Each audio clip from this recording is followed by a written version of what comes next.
obviously there is a strain of this coronavirus, because there are many coronaviruses, which appears to be different.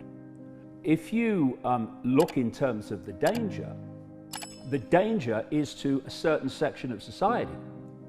Mainstream doctors, I watched an interview with one in America only 2 or 3 days ago, and they're saying, well, just to put into context, 80% of people that are diagnosed with coronavirus have, and this is his quote, very mild symptoms.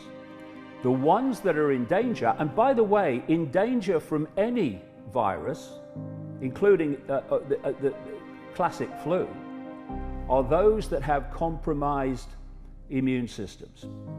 And they are old people, elderly people, and they are people with what is termed pre-existing health problems. Why? The pre-existing health problems are putting so much pressure on the immune system, it's already weak when it's hit with this. This is why someone like that will have potentially a serious situation, and someone with an immune system in working order of any level will just swat it away. And another point, you know, have we not learned yet to take what the authorities tell us with a pinch of salt until it's proved otherwise? There was a lady called Dr. Deborah Blix. She's the White House coronavirus coordinator. She said in a press conference 2 days ago that 96% plus of those who have been tested for coronavirus in South Korea were negative. And she said, and our testing results in America show about the same. And so when you are in a massive way, you are diagnosing on the basis of symptoms. How the hell do you know they've got this coronavirus strain and not something else? Me and my son, Gareth, well before Christmas, both went down, we're very, very rarely ill, that's why we remember it. We both went down with this illness. And now, as I read the symptoms of this coronavirus strain, we had word for word, point by point, every single symptom. And that means one of two things.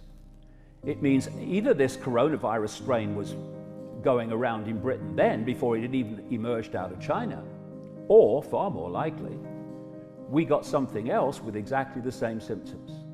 So I would hold back on believing the figures. I question any figures coming out of mainstream authority. I've been investigating the mainstream everything for 30 years. Most of the time, if they ever told the truth, they would genetically implode from the shock. So I question everything. And if it stands up, it stands up. But I don't just take it because someone in a suit has told me to believe it. For instance, you know, in 2017, 2018, 45 million people got the flu in America, according to Centers for Disease Control and Prevention figures. 61,000 died. Where was the hysteria then? 61,000 people died. The point is, though, this is the point. According to officialdom, 80% of people who get the coronavirus, diagnose the coronavirus, and not necessarily all got it, have very mild symptoms. The vast majority of the rest have what they call moderate symptoms, and that leaves some with compromised and weakened immune systems who get the serious end of it. And they get the serious end of the flu as well, and other viruses.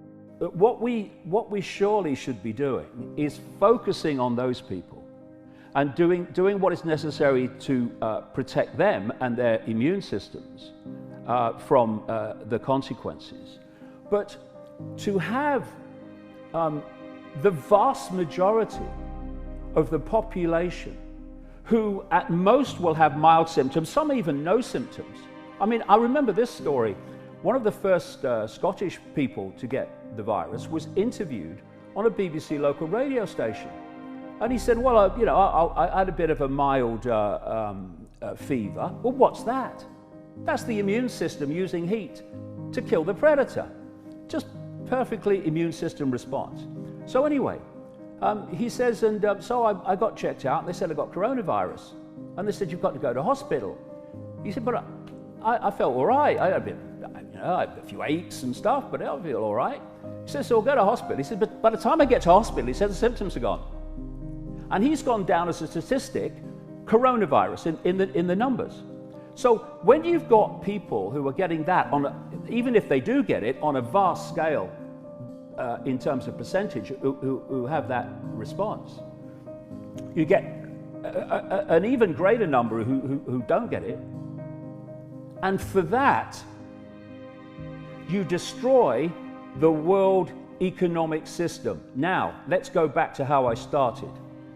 One of the things I've been pointing out as a problem reaction solution that was coming to transform human society, including, by the way, one of the things I said was coming in my earlier books was a pandemic, because of all the boxes it ticks. But what I've been saying for the best part of 30 years is they are planning an enormous economic crash. And I've been saying it even more since 2008, because 2008 seemed to be a nightmare. The point I'm making is what they want is something that would make 2008 look like, a Sunday school tea party. And so this coronavirus hysteria gives the excuse to do what they're doing, and the outcome and the consequences of what they're doing is to dismantle the world economic system.